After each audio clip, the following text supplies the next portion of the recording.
بسم اللہ الرحمن الرحیم۔ آداب ناظرین، حیدرآباد میں ہر طرف ترنگے کی بہار ہے۔ جمعہ 10 جنوری کو صدر مجلس اتحاد المسلمین بیرسٹر اسد الدین اویسی کی قیادت میں عیدگاہ میر عالم سے شاستری پورم گراؤنڈ تک ایک تاریخ ساز ترنگا ریلی یا دستور بچاؤ ریلی منظم کی جا رہی ہے، جس میں لاکھوں افراد کی شرکت کی امید کی جا رہی ہے۔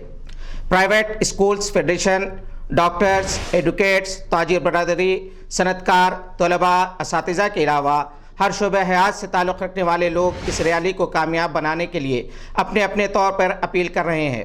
بیرسٹر اسد الدین اویسی نے ایوان پارلیمنٹ میں CAA، NCR اور NPR کے خلاف زبردست آواز اٹھائی ہے۔ یہ ریلی مجلس کی طاقت کا مظاہرہ بھی ہے اور عوامی اتحاد و یکجہتی کا مظہر بھی۔ اضلاع سے ہزاروں کی تعداد میں لوگ شرکت کر رہے ہیں۔ اسد الدین اویسی نے امید ظاہر کی ہے کہ مجلس کی اس ریلی میں شریک ہونے والے مسلمان بہترین نظم و ضبط کا مظاہرہ کریں گے اور انتظامیہ کو کسی قسم کی شکایت کا موقع نہیں دیں گے۔ سیاہ قوانین کے خلاف ترنگا ریلی کو کامیاب بنانے کل پرانے شہر حیدرآباد کے تمام تاجروں نے اپنے کاروبار بند رکھنے کا اعلان کیا ہے۔ اولڈ سٹی ٹریڈرز ایسوسی ایشن نے ایک پریس کانفرنس میں یہ اعلان کیا اور بتایا کہ اپنے ملک کے سیکولر کردار کی حفاظت، دستور کے تحفظ کے لیے تاجر برادری ہر قسم کی قربانی دینے کے لیے تیار ہے۔ انہوں نے کہا کہ اولڈ سٹی بند رکھنے کا مقصد تمام تاجروں اور تجارتی اداروں میں کام کرنے والے ملازمین کو اس ریلی میں شرکت کا موقع دینا ہے۔ ایسوسی ایشن نے بیرسٹر اسد الدین اویسی کی قیادت کو خراج تحسین پیش کرتے ہوئے کہا کہ ترنگا ریلی کی کامیابی پورے ملک کے سیکولر عوام کو ایک نئی طاقت اور ہمت عطا کرے گی۔ میں حیدرآباد اولڈ سٹی ٹریڈر ایسوسی ایشن کی طرف سے بول رہا ہوں۔ میں ہماری جو تنظیم ہے اس کے طرف سے کل جو بند کی اپیل کی گئی ہے ترنگا ریلی، اس کے اندر ہم لوگ اس کی سپورٹ کرتے ہیں اور سارے تاجرین سے گزارش کرتے ہیں کہ آپ سب کل جو ہے بعد نماز جمعہ ریلی میں شرکت کریں۔ آج جس مقصد کے لیے ہم جمع ہوئے ہیں وہ مقصد یہ ہے کہ سارے ہندوستان میں جو غلط قانون پاس کیا گیا ہے ہم اس کے اگینسٹ پروٹیسٹ کرتے ہیں، اور ہم یہ چاہتے ہیں کہ اس میں پرانے شہر کے تمام تجار اور ہر وہ لوگ جنہوں نے اس کو محسوس کیا ہے شریک ہو کے اس ریلی کو کامیاب بنائیں۔ اولڈ سٹی ٹریڈر ایسوسی ایشن کی طرف سے درخواست ہے، سارے تاجرین، بزنس مین جنہیں کہا جاتا ہے، ہندو، مسلمان، سکھ، عیسائی، ایک تحریک میں شریک ہوں گے کل 2 سے 5، تو ملک کے ایڈمنسٹریٹر کو یہ پتہ چلے گا کہ ہندو، مسلمان، سکھ، عیسائی سب مل کر اس کی مخالفت کر رہے ہیں۔ جناب محفوظ احمد صدر، جناب محمد اکبر نائب صدر، جناب عابد محی الدین معتمد، جناب محمد عظیم خازن اور شکیل احمد، عرفان سیانی، محمد صدیق، محمد شکیل چودھری ایگزیکٹو ممبرز نے پریس کانفرنس سے خطاب کیا۔ Telangana private school joint action committee نے جمعہ 10 جنوری کو عیدگاہ میر عالم سے شاستری پورم تک نکالی جانے والی ترنگا ریلی یا دستور بچاؤ ریلی کی حمایت کرتے ہوئے اعلان کیا کہ ریاست کے تمام پرائیویٹ اسکولز کے ذمہ دار اس میں شرکت کریں گے۔ جوائنٹ ایکشن کمیٹی نے 25 جنوری کی شب چار مینار کے دامن میں مشاعرے اور نصف شب قومی پرچم کشائی کے پروگرام میں بھی شرکت کا اعلان کیا، اور یہ بھی کہا کہ گاندھی جی کی برسی کے موقع پر 30 جنوری کو محمدی لائن سے باپو گھاٹ تک انسانی زنجیر میں بھی اس کے ارکان شامل ہوں گے۔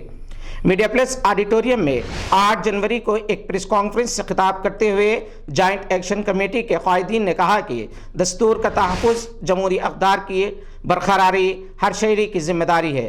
اسے متاثر کرنے کی ہر کوشش کو ناکام بنانے کے لیے ملک بھر میں جو پرامن تحریکات جاری ہیں اس کی private schools joint action committee تائید کرتی ہے، اور وہ بھی طلباء اور ان کے سرپرستوں میں اپنے دستوری حقوق، جمہوریت اور شہری قانون سے متعلق شعور بیدار کرنے کی مہم چلا رہی ہے۔ اب کچھ عالم اسلام کی خبریں۔ عراق میں امریکی فوجی اڈوں پر ایرانی میزائلز کے حملوں کے بعد ہندوستان اور پاکستان دونوں ہی نے اپنے شہریوں کو ہدایت دی ہے کہ وہ غیر ضروری طور پر عراق کا سفر نہ کرے۔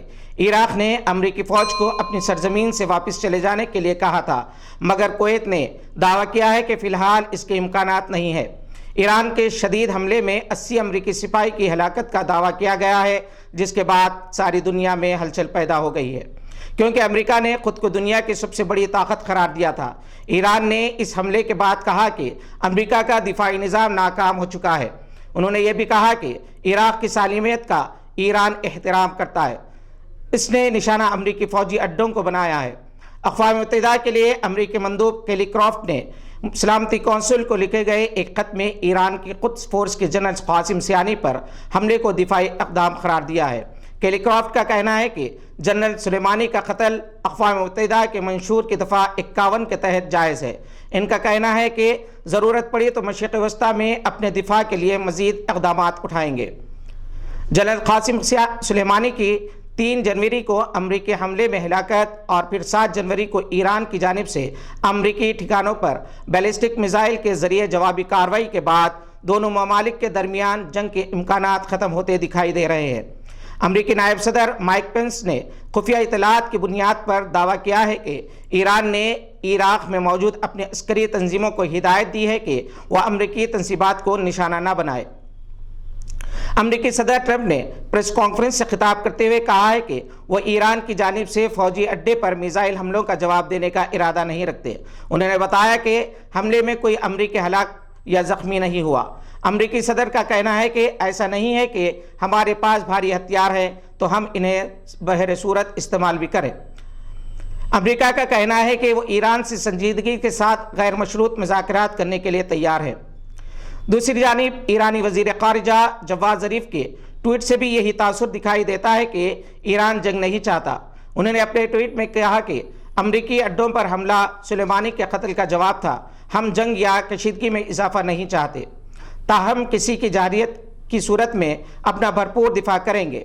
اگر واقعی امریکہ اور ایران کشیدگی میں کمی چاہتے ہیں تو یہ بین الاقوامی سطح پر امن و سلامتی کے لیے ضروری اقدام ہے۔ سعودی عرب نے عراق کی تازہ ترین صورتحال پر تشویش کا اظہار کیا ہے۔ سعودی وزیر مملکت برائے امور خارجہ عادل الجبیر نے کہا ہے کہ سعودی عرب کو عراق کی تازہ صورتحال پر انتہائی تشویش ہے۔ سعودی عرب کے نائب وزیر دفاع شہزادہ خالد بن سلمان بن عبدالعزیز آل سعود نے کہا کہ سعودی عرب اور اس کی قیادت عراق کے ساتھ ہے، خطے کو جنگ کے خطرے سے بچانے کے لیے ہر ممکن کوششیں جاری رکھیں گے۔